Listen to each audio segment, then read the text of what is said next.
बचपन के सखी सब छोटी हो जाई है, छोटी है गौआ जवार हो। एगो बहिन जस दीहा नदिया करस हमके प्यार हो।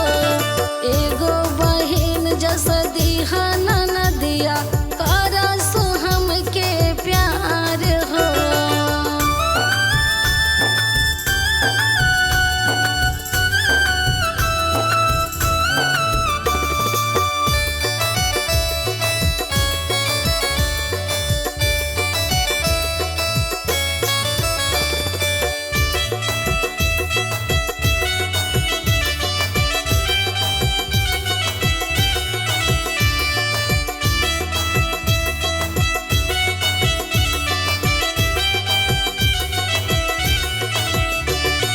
होखे गलतिया माफ हो करसु,